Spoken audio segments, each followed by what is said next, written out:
Hai guys, jumpa lagi dengan saya, Mr. Flash Diskorup yang hobi nonton, tapi malas bekerja. Kali ini kita akan kembali mereview alur cerita sebuah film drama Korea yang menarik dan pasti keren banget untuk ditonton. Film ini berjudul Squid Game yang menceritakan tentang sekelompok orang yang berjuang mempertahankan nyawa dalam permainan game misterius, dan untuk pemenang game itu sendiri akan diberi hadiah 45,6 miliar won. Dan kali ini adalah episode yang ke-6 sampai ke-7. Jika teman-teman belum menonton episode ke-5, silakan kunjungi channel kami karena kami telah mengupload alur cerita Squid Game episode ke-5 kemarin. Oke guys, sebelum kita ke alur ceritanya, jangan lupa untuk like, subscribe channel ini agar kami tetap bersemangat untuk membangun channel ini.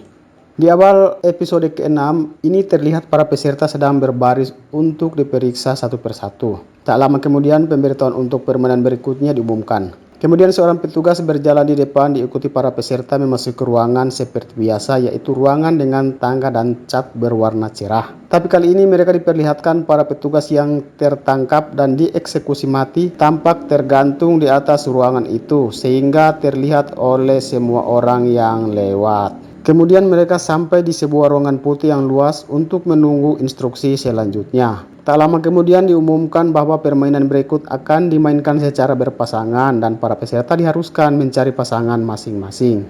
Tampak Han Mineo berusaha membujuk Gi-hun tetapi Gi-hun masih ragu. Begitu juga dengan peserta 062 mencoba membujuk Gi-hun tapi dia juga ragu. Melihat kakek 6 duduk sendirian tanpa ada yang mengajaknya bergabung, Gi-hun pun tergerak untuk mengajak kakek 6 berpasangan dengannya. Tampak kakek 6 gembira sekali.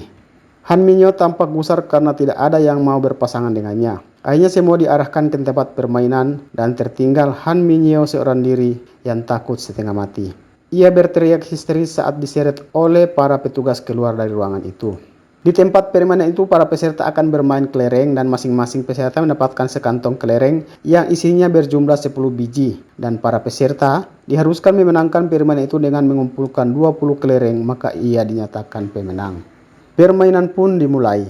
Tampak Gi-hun mengajak kakek 6, tetapi tiba-tiba kakek 6 seperti orang yang lupa ingatan. Ia berjalan ke sana kemari mencari tempat tinggalnya. Karena area permainan dirancang seperti suatu perkampungan dengan rumah yang padat, Gi-hun pun menjadi bingung dengan keadaan itu.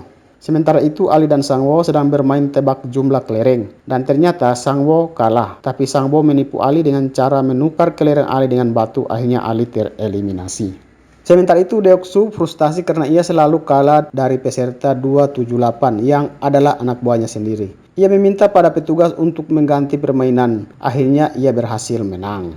Sementara itu Sebeok dan pasangan mainnya sadar di antara mereka berdua akan ada yang tereliminasi. Mereka duduk sambil termenung dan mempercakapkan hal-hal pribadi. Ali kembali ke tempat permainan tapi ia tidak menemukan Sang-woo. Ia curiga dan memeriksa kantongnya, ternyata isinya batu. Ia sedih seperti tak percaya kalau Sang-woo melakukan hal itu kepadanya. Saat kakek 6 sadar kembali, ia akhirnya mau untuk bermain. Gi-hun dan kakek 6 pun mulai bermain tebak ganjil genap, tetapi setiap permainan selalu dimenangkan oleh kakek 6. Sampai kelereng Gi-hun pun tertinggal satu. Gi-hun mempertaruhkan kelereng miliknya satu-satunya tapi pada yang ganjil. Tetapi tiba-tiba kakek 6 seperti kehilangan ingatan lagi. Walau dengan sedih akhirnya Gi-hun membodohi kakek 6 setelah ia merasa kakek 6 sudah kalah. Ia menyerahkan kelereng pada petugas. Tetapi ternyata kakek 6 masih memiliki satu kelereng sehingga Gi-hun pun belum dinyatakan menang. Kakek 6 masuk ke sebuah ruangan yang ia anggap ruangan itu seperti rumahnya. Gi-hun mengejar kakek 6 untuk mendapatkan satu lagi kelereng yang tersisa. Tetapi kakek 6 memberitahukan bahwa ia tahu Gi-hun membodohinya. Gi-hun berdiri di depan kakek 6 dengan sedihnya. Tetapi kakek 6 menenangkan Gi-hun sembari memberikan kelereng satunya lagi kepada Gi-hun dengan tersenyum. Akhirnya kakek 6 tereliminasi. Gi-hun keluar dari ruangan itu dan sepintas ia mendengar suara tembakan petugas saat mengeliminasi kakek 6. Di episode ke-7, scene diawali di mana para pemenang permainan kelereng masuk ke tempat istirahat. Deok-soo kaget karena Han Mineo ternyata baik-baik saja dan tampak menertawakan Deok-soo. Ia tidak dieliminasi karena alasannya tidak ada pasangan main dianggap anak buangan. Saat menerima telepon, frontman mulai menyadari bahwa penyusup yang mereka cari ada di ruangannya sendiri. Siang itu para peserta yang tersisa hanya mendapatkan makanan sepotong ubi rebus. Tampaknya beberapa orang mulai tertekan dengan permainan maut ini. Peserta 069 tampak ingin berhenti dari permainan karena di permainan kelereng istrinya baru saja tereliminasi. Malam itu para anggota VIP datang untuk menyaksikan pertandingan maut itu. Mereka rupanya adalah miliarder yang bertaruh di pertandingan itu. Malam itu pun peserta 069 yang kehilangan istrinya akhirnya gantung diri. John Ho melumpuhkan seorang pelayan para tamu VIP dan ia masuk menggantikannya ke tempat permainan yang akan diadakan. Di pagi berikutnya, para peserta kaget karena petugas masuk dengan peti jenazah. Ternyata untuk peserta 069 yang telah mati gantung diri. Beberapa menit kemudian, pengumuman bahwa permainan berikutnya akan dimulai. Para peserta pun diarahkan memasuki ruangan berwarna cerah dengan tangga dan keluar di sebuah ruangan putih dengan boneka yang mengenakan rompi bertuliskan angka 1 sampai 16 sesuai peserta yang tersisa. Gi-hun bimbang untuk memilih jika nomor 1 akan gampang tereliminasi karena belum tahu jenis permainan. Jika nomor akhir terancam akan kehabisan waktu. Setelah dipikir-pikir, ia pun mengambil nomor 16. Para tamu VIP pun duduk sambil minum menunggu permainan dimulai.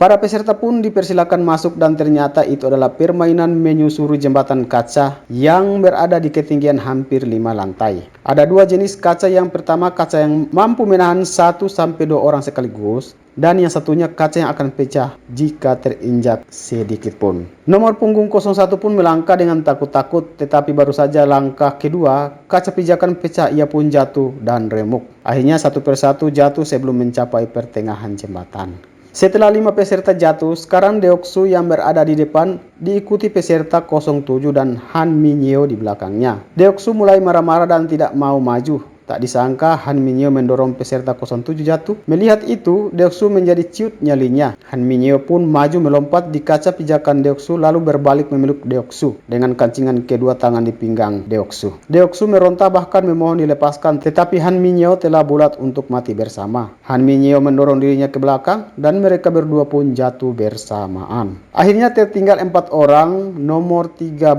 sampai dengan 16. Dan rupanya nomor 13 adalah seorang ahli kaca, sehingga ia dapat membedakan kualitas kaca dan ia dapat membedakan jenis kaca di bawah cahaya. Melihat itu, frontman mematikan lampu. Tertinggal 1 lompatan lagi. Dengan melihat ke belakang, ia mengatakan bahwa ia sudah tidak dapat membedakan kaca lagi tanpa cahaya.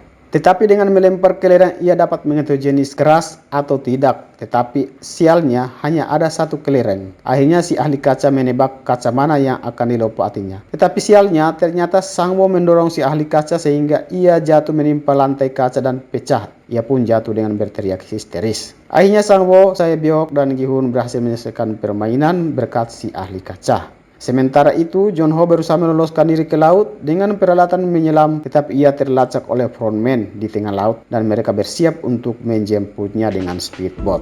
Oke guys, itulah alur cerita Squid Game episode 6-7 dan pastikan untuk menyalakan tanda lonceng agar teman-teman selalu mendapatkan update video terbaru kami, karena kami akan berusaha untuk update video terbaru setiap hari. Oke guys, sampai jumpa lagi.